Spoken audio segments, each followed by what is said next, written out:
Sikat na pastor at founder ng Kingdom of Jesus Christ, nire-respeto at hinahangaan ng maraming tao. Ngayon ay pinaghahanap ng alagad ng batas, di lamang dito sa ating bansa, ganun din ang Federal Bureau of Investigation at Interpol. Ano-ano ang mga kasong isinampa laban kay Pastor Kibuloy? Sapat ba para magkaroon ng 10 milyong pisong pabuya sa taong makakapagbigay ng impormasyon sa kanyang kinaroroonan? Samahan niyo po akong himayin ang patong-patong na kasong isinampa laban kay Pastor Apollo Carion Kibuloy.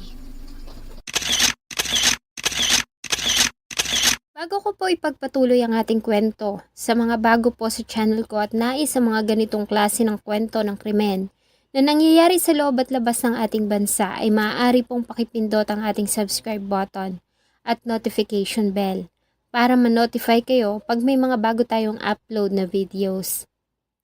Si Pastor Apollo Carion Kibuloy ay pinanganak noong April 25, 1950 sa Davao City. Siya ang bunso sa 9 na magkakapatid.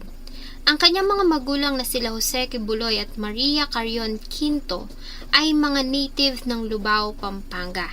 Nag-migrate lamang sila na sa Davao pagkatapos ng Second World War.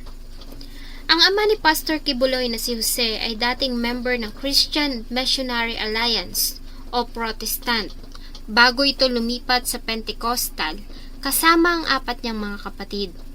Ang pamilya ay kilala noon ng mga pastor noong nagsisimula pa lamang na makilala ang United Pentecostal Church sa Davao. Ang nakatatanda niyang kapatid ay naging Assistant General Superintendent ng United Pentecostal Church bago ito magtungo ng Maynila para magtrabaho. Nang tumungtong si Apollo sa edad na 14, ay nagsimula siyang magkaroon ng mga spiritual vision, ayon ito sa kanyang website. Ayon doon ay minsan ay bumisita ito sa Malungon, South Cotabato, ngayon ay Sarangani, kung saan ay nakita niya sa kanyang pangitain na nakipagtagpo siya sa Panginoon at pinakita nito sa kanya ang lupa na nasusunog sa isang mangkok ng apoy. Kasama rin sa kanyang mga pangitain ay ang pagkawala ng araw at pagdilim ng paligid. Ang buwan ay nagkulay dugo. Ito ay bago dumating ang dakila at kapansin-pansing araw ng Panginoon. Ang araw na ito ay tinawag niyang ang ikalawang pagdating ni Jesus. Sa murang edad ayon kay Apollo Kibuloy ay hindi niya kailanman nakita ang kanyang sarili na nangangaral sa hinaharap.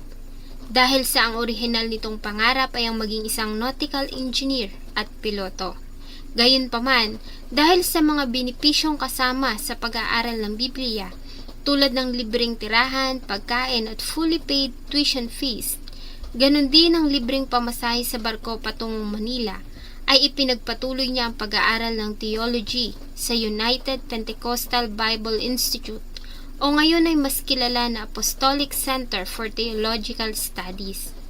Nang makapagtapos noong 1972, ay nagpatuloy siya sa pangangaral ng Biblia para sa United Pentecostal Church. Taong 1973 ay hinirang siya ng UPCP para kumatawan sa kanyang simbahan sa International Youth Corps World Conference na ginanap sa Seoul, South Korea. Sa nasabing conference ay siya lamang ang Asyano sa lahat ng mga Caucasian delegates. Dito ay nahalal si Kibuloy bilang president ng UCPC's National Youth noong 1974. Taong 1979, nang makilala ang isang mangangaral na si Major Sanchez, ay napatalsik si Kibuloy sa UPCP. Taong 1980, ay muli siyang ibinalik matapos niyang makiusap at magpahayag ng labis na kalungkutan. Nang muling makabalik sa United Pentecostal, ay naatasan siyang mangaral sa simbahan ng Agdao upang mabawi ang reputasyon sa kanyang simbahan. Gayunpaman ay muli siyang inimbestigahan ng lupon ng UPCP noong 1985. Pagkatapos niyang ipakilala ang mga hindi karaniwan na mga idea at pag-udyok sa mga tao na magalit sa ibang pastor. Ayon sa mga dokumento, sinabi ni Kibuloy sa kanyang mga tagasunod na ang ibang mga pastor ng UPCP ay hindi mga kwalipikado at mga mangmang. Hindi pa man nagaganap ang mga pagpupulong tungkol sa usapin noong September 1, 1985, ay iniwan ni Kibuloy ang simbahan ng Agdao kasama ang ilang mga tagasunod upang buuin ang kanyang bagong denominasyon o simbahan na tinawag niyang Kingdom of Jesus Christ o Kaharian ni Jesucristo, ang pangalan sa ibabaw ng bawat pangalan. Dito ay itinalaga niya ang kanyang sarili bilang pinuno at executive pastor. Nagsimula siyang mangaral sa mga slums ng Villamor, Agdao, kasama ang 15 miyembro. Dito ay una na siyang nakatanggap ng kritikal na mga komento matapos niyang sabihin na siya ang hinirang na anak ng Diyos. Ang kanilang kauna-unahang cathedral ay itinayo sa tabi ng Francisco Bangoy International Airport, sa kahabaan lamang ng Carlos P. Garcia Highway, sa Buhangin, Davao City. Ang kanyang mga tagasunod ay tinawag niyang Kingdom Nation. Mula noon ay nagsimulang makilala si Kibuloy at nagawa niyang makarecruit ng maraming mga tagasunod na dumami ng dumami. Sa ngayon ay itinatayang nasa mahigit kumulang 7 milyong miyembro. Ang kanilang mga schedule sa mga karaniwang araw ay kinabibilangan ng mga members na nag-host ng mga session sa Bible at mga serbisyo ng panalangin. Tuwing araw naman ng linggo ay ginaganap nila ang Sounds of Worship sa kanilang cathedral sa Buhangin, Davao City. Sa pamumuno din ni Kibuloy ay itinatag ng Kingdom of Jesus Christ ang Swarasug Network Corporation na kilala bilang Sunshine Media Network International o SMNI. Ang network ang nagsilbing opisyal na platform sa media ng Kingdom of Jesus Christ. Taong 2004, si Kibuloy at ang Kingdom of Jesus Christ sa unang pagkakataon ay idinimanda ng isang ginang dahil sa umunoy pag-brainwash at pagtatago sa kanyang 19 years old na anak na babae na sumapi sa kanila ng labag sa kanyang kalooban. Kasunod nito ay inakusahan din si Kibuloy na ang taong nasa likod ng ginawang pagpatay sa pamilya ng pinuno ng Klata Bagobo na si Dato Domingo Jarog at ng kanyang pamilya noong April 29, 2008 dahil sa pagtanggi umano nitong ibenta ang 2 ektarya niyang lupain kay Kibuloy sa halagang 50,000 pesos. Ang nasabing property ay nasa loob ng 700 hectares na ancestral domain ng mga Bagobo sa Tugbuk at katabi ng Prayer Mountain ni Kibuloy sa Tamayo. Ayon sa byuda ni Jaro, na ang mga tagasunod ni Kibuloy ay nagbanta na paaalasin sila sa lupain at ang kanyang mga kamag-anak ay inalok ng 20,000 na pabuya para sa ulo ng mga Jarog. Gayunpaman, sinabi ni Kibuloy na ang mga paratang ay ganap na mali at walang umanong basihan kung hindi man katawa-tawa. Sa halip ay tinawag niya mga ito na mga anak ni Satanas. Mas nakilala pa si Kibuloy dahil sa pagpapakilala niya sa kanyang sarili na may taglay na banal na kapangyarihan. Official coming of the Son of God was in April 13, 2005. Tulad ng pagpapatigil niya umano sa lindol sa Cotabato noong 2019. Ayon sa kanya, ay dapat siyang pasalamatan ng publiko dahil sa kanyang ginawa. Lindol ng 6.6. Nandun ako kapon. Nandun ako sa kwarto ko. Sabi ko, Lindol, stop! Stop! Witness, marami. Nakapalibot sa akin. Sinigawan ko yung Lindol. Nung gumano na yung mga chandelier ko. Stop! Sabi ko na stop! Stop ka agad. Ang pahayag niya na ito ay nakatanggap ng samot-saring komento sa mga tao, lalo na sa mga taong hindi naniniwala sa kanya. Bilang tugon ayon sa kanya, ay hindi niya pinigilan ang pananalanta ng Bagyong Tisoy para parusahan ng mga tao na hindi naniniwala na nagawa niyang pahintuin ang lindol sa Cotabato. Yung nagdaang bagyo? Opo.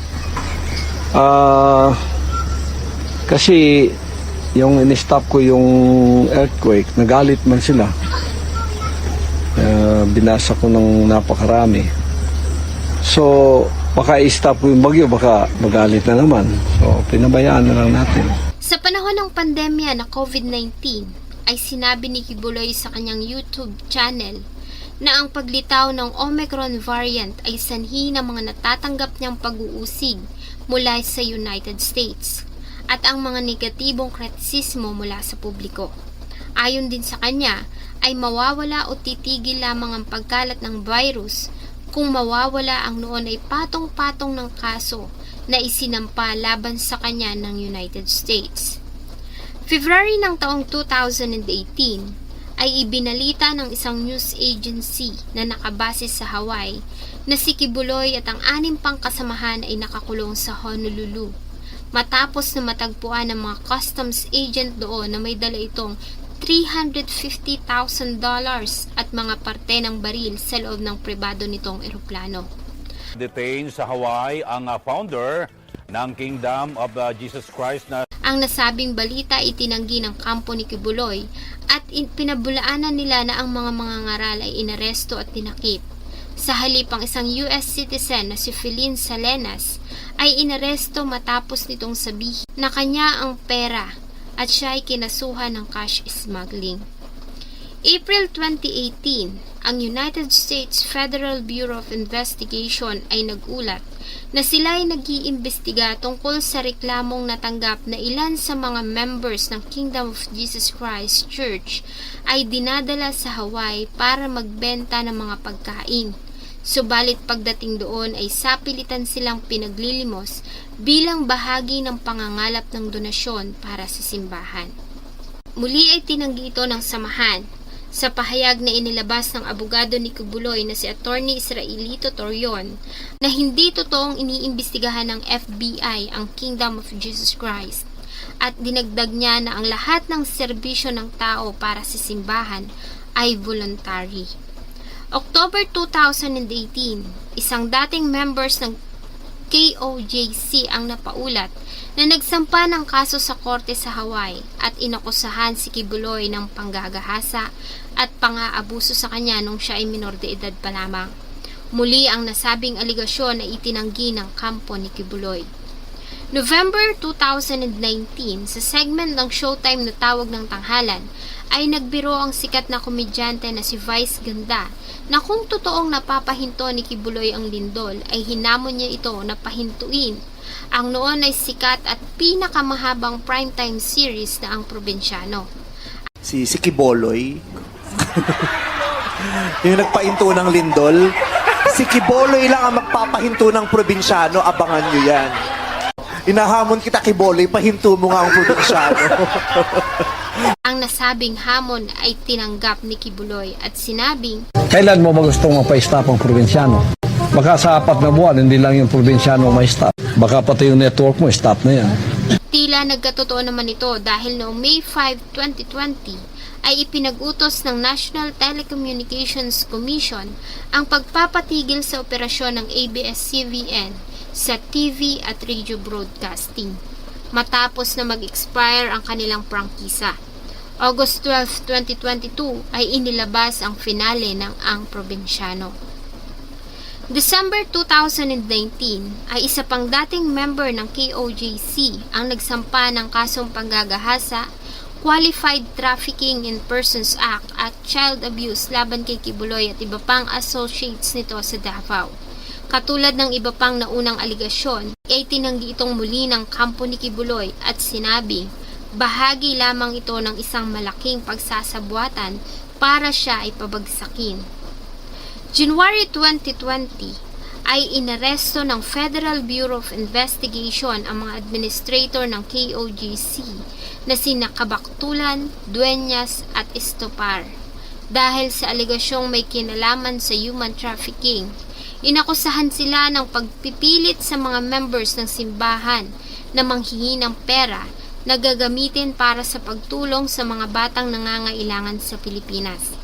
Gayunpaman ang mga koleksyon o pera na nalikom sa donasyon ay napupunta umano sa mga operasyon ng simbahan at hindi sa mga bata.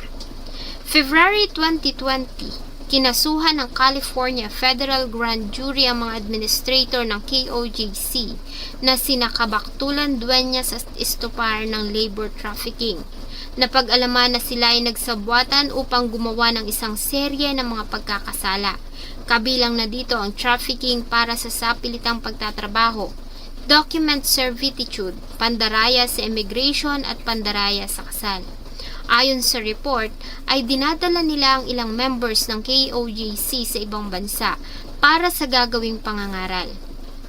Subalit pagdating doon ay sapilitan silang pinaglilimos at pinagtatrabaho para umano makakalap ng donasyon at pera. Ang kanilang mga passport at ilang dokumento ay kinukumpiska sa kanila. Ang ilan naman ay pinakakasal sa ilang members na residente doon para mas madali silang makapagtrabaho at makapanlimos. July 2020 ay ibinasura ng Davao Prosecutor's Office ang kasong panggagahasa, pang-aabuso sa bata at human trafficking na una nang inihain laban kay Kibuloy at iba pa dahil umano sa kawalan ng sapat na basihan at ebidensya. October 2020, ang Hawaii Church Manager ng KOJC na si Philin Salenas ay sinintensyahan ng 30 days sa pagkakakulong pagsisinungaling tungkol sa isang maleta na naglalaman ng pera na natagpuan sa pribadong eroplano ni Kibuloy noong 2018. Bukod sa pagkakakulong ay pinagbayad din siya ng $500 na multa. November 11, 2021 ay kinasuhan ng prosecutors ng Central District of California si Kibuloy at ilang matataas na administrators ng KOJC sa ginawa umano ng mga ito na pagtulong-tulong at pagsasabuatan para magsagawa ng human trafficking, money laundering, pandaraya sa immigration, sapilitang pagbebenta ng aliw at iba pang mga kaso. Ayon sa prosecutors na ang ilang members o tagasunod ng KOJC ay pinilit ni Kibuloy at ng mga administrator sa paghingi ng pondo sa mahabang oras na may maliit o walang bayad. Ang ilan pa sa kanila ay sexual at pisikal na inaabuso ni Kibuloy at iba pang kasama.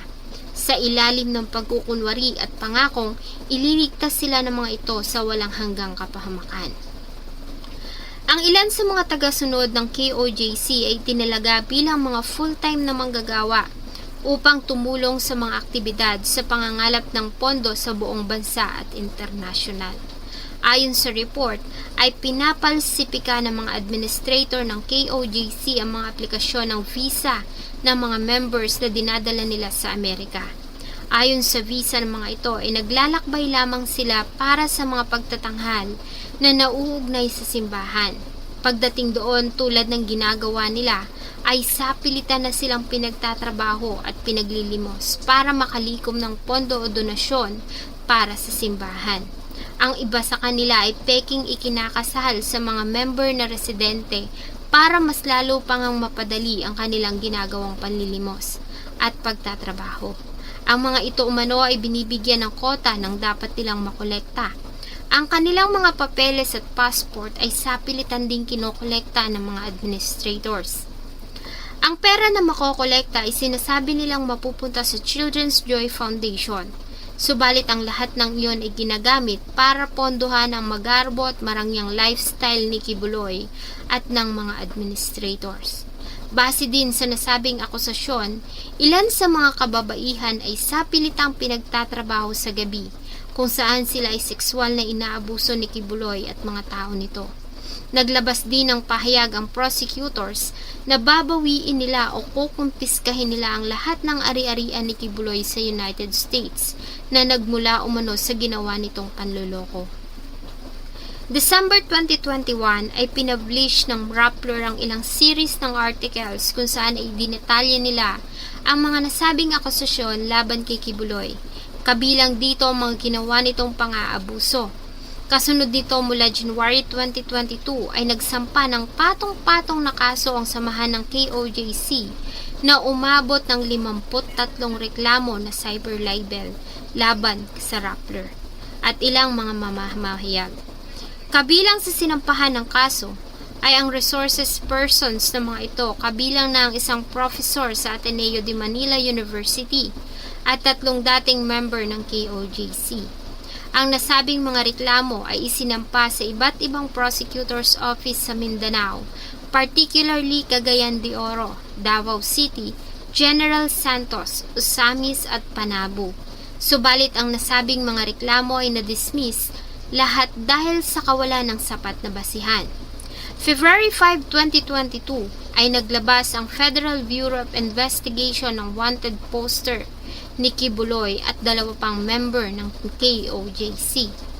August 2022, isang paralegal mula sa Los Angeles ang umami na guilty sa paglahok sa isang di umano'y pagsasabuatan upang labagin ang mga batas sa imigrasyon ng United States sa pamamagitan ng paghahanda at paghahain ng mga papanlilang na dokumento para makakuha ng legal at permanenteng paninirahan at pagkamamamayan para sa mga members ng KOJC.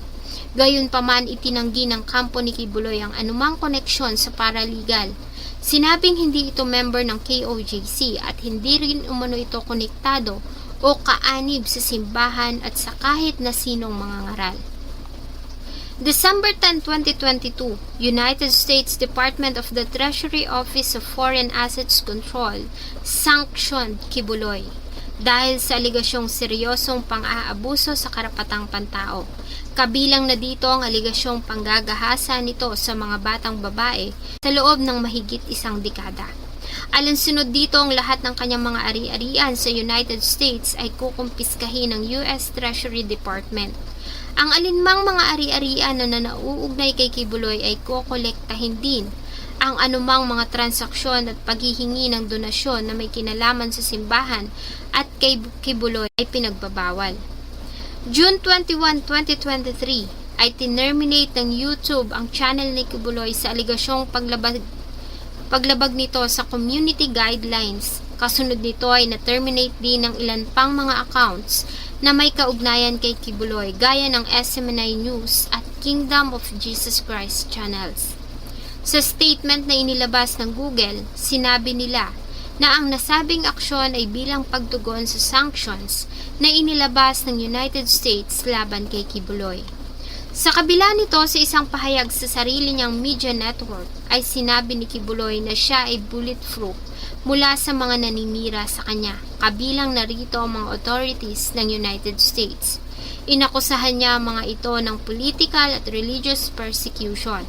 Muli si Kibuloy at ang SMNI ay gumawa ng account sa YouTube, subalit ang nasabing mga account ay muling sinuspinde. September 2023, ang SMNI News Facebook page ay binura din, alinsunod sa pulisiya ng Meta. December 2023 ay nag-file si Senator Risa Hontiveros ng Senate Resolution 884 na naglalayong imbestigahan ang mga kaso laban sa KOJC bilang tulong sa batas sa layuning upang payagan silang matukoy kung ang na-update na mga batas ukol sa human trafficking ay kayang saklawin ang malakihan at sistematikong mga aksyon ng trafficking na ginagawa sa likod ng pagtatago o paggamit sa mga relihiyosong organisasyon.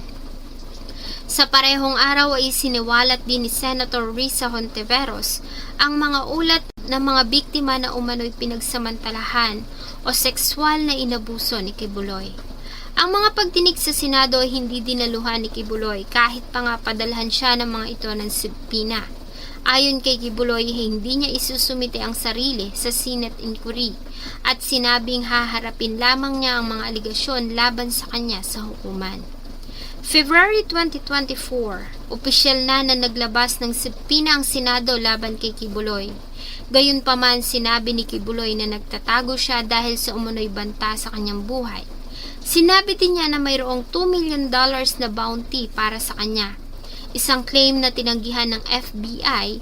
Samantala ay naglabas ng subpoena ang House Committee on Legislative Franchise laban kay Kibuloy dahil sa hindi pagharap sa panel ng 2 beses sa kabila ng pag-imbita sa gitna ng investigasyon nito sa mga paglubag umano ng SMNI Network franchise.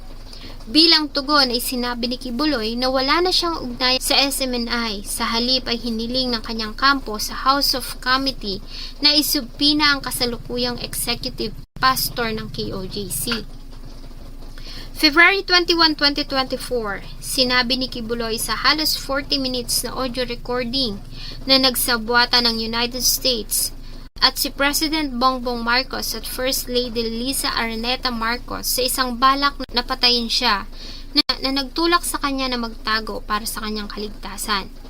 March 1, 2024, ipinag-utos ng isang hukom ng Central District of California na si Terry J. Hathor Jr.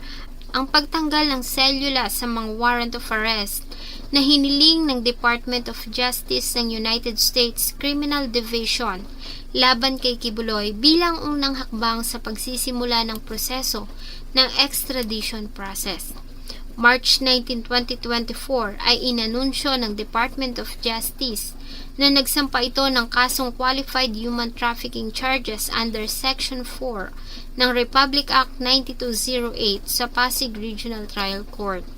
Kaso naman sa ilalim ng Section 5 ng Republic Act 7610 o Special Protection of Children Against Abuse, Exploitation and Discrimination Act under Section 1 ang isinampa sa Davao Regional Trial Court laban kay Kibuloy.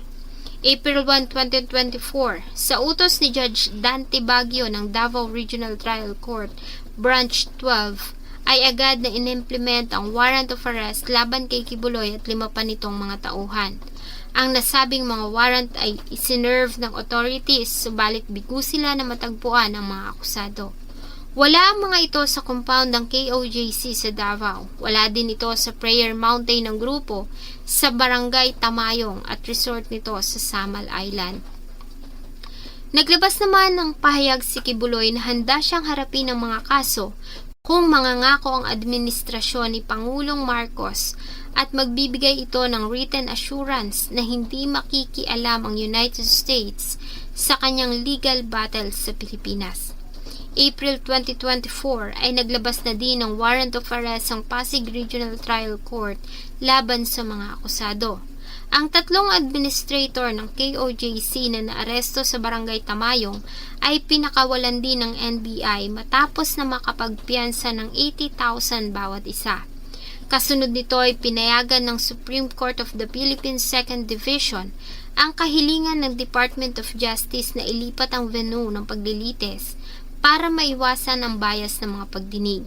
Kaya naman mula Davao City Regional Trial Court Branch 12 ay iniutos sa Clerk of Court na dalhin ang lahat ng mga records sa Office of the Executive Judge ng Regional Trial Court sa Quezon City, kung saan ito iraraffle. June 10, 2024, muli ay binalak ng mga pulis na iserve ang mandamiento de aresto kay Kibuloy at iba pa sa compound ng KOJC sa Buhangin District, sa Prayer Mountain, sa Glory Mountain, sa Barangay Tamayong, Davao City, maging sa mga property ng KOJC sa Kitbuk, Sarangani Province, subalit bigo sila na matagpuan si Kibuloy at mga kasama nito. July 2024 ay naglabas ng pahayag ang Department of Interior and Local Government na may isang pribadong individual ang nagbigay ng halagang 10 milyong pisong pabuya sa kung sinong makakapagbigay ng impormasyon sa kinaroroonan ni Kibuloy. Ang nasabing balita ay mabilis na kumalat sa lahat ng pahayagan at social media platforms. Sa kabila nito ay bigo pa rin sila na matagpuan si Kibuloy. Naglabas ito ng pahayag na hindi siya magpapahuli ng buhay at sinabi din ng pastor na nagtatago siya hindi para takbuhan ang mga kaso laban sa kanya, subalit para umano protektahan ang kanyang kaligtasan. Hanggang sa kasalukuyan ay patuloy pa rin na pinaghahanap ng mga alagad ng batas si Kibuloy. Kabi-kabila naman ang mga ginagawang rally at protesta ng mga taong naniniwala pa rin sa kanya. Sa huling ulat na ginawang raid ng mga pulis sa KOJC sa Buhangin District ay nagkaroon ng kaguluhan sa pagitan ng mga pulis at mga tagasunod ng KOJC. Ilan sa mga ito ay naaresto habang ginagawa ang raid. Ay ilang mga representative mula sa Commission on Human Rights ang inimbitahan para makita ang ginagawa ng mga pulis. Itinatayang nasa 2,000 pulis ang nasa compound ng KOJC sa Buhangin District at patuloy na naghahanap. Sa huling pahayag ni PNP Region 11 spokesperson Catherine De La Rey ay nagawa nilang mamonitor gamit ang isang special equipment na may mga heartbeat na naitala na nasa ilalim ng lupa. Kaya naniniwala sila na si Kibuloy at ang mga kasama nito ay nagtatago sa isang sikretong lagusan sa loob ng 30 hectares na compound ng KOJC sa Buhangin District, Davao City. Bagamat nahihirapan sila na makita kung saan ang entrance sa nasabing tunnel. Hanggang sa kasalukuyan ay patuloy sila na naghahanap at naglabas sila ng pahayag na hindi sila aalis sa compound nang hindi nahuhuli si Kibuloy. Kasabay nito ay naglabas din ng pahayag ang mga supporters ng pastor na aalis lamang sila o ititigil lamang nila ang protesta kung aalis na ang mga pulis sa compound. Sa kasalukuyan, base sa report ng PNP, ay nagawa na nilang makakita ng 40 na mga estruktura sa loob ng compound ng Kingdom of Jesus Christ. Kabilang na dito ang ilang mga complex network ng mga tunnels sa ilalim ng lupa, passageways at mga nakatagong silid. Para sa inyo, totoo nga kaya ang mga aligasyon laban sa pastor? Umiga ka dito sa tabi ko at matulog ka na. Natulog akong nakatalikod sa kanya pero niyakap niya ako at humawak pa sa dibdib ko. Kung hindi, bakit kaya hindi nito harapin ang mga kaso sa legal na proseso? Maaari nga kaya na natatakot lamang ito para sa kaligtasan? Patuloy po nating subaybayan ang mga susunod pang mga pangyayari sa malawakang paghahanap sa sikat na pastor ng Kingdom of Jesus Christ na si Pastor Kibuloy. Sana po ay nagustuhan nyo ang isa na namang kwento na akin pong ibinahagi. Marami pong salamat sa inyong patuloy na pagtangkilik sa akin pong mga videos. Huwag nyo pong kalimutang mag-iwan ng inyong saloobin at suggestion sa atin pong comment section. Thank you so much po and see you on my next video.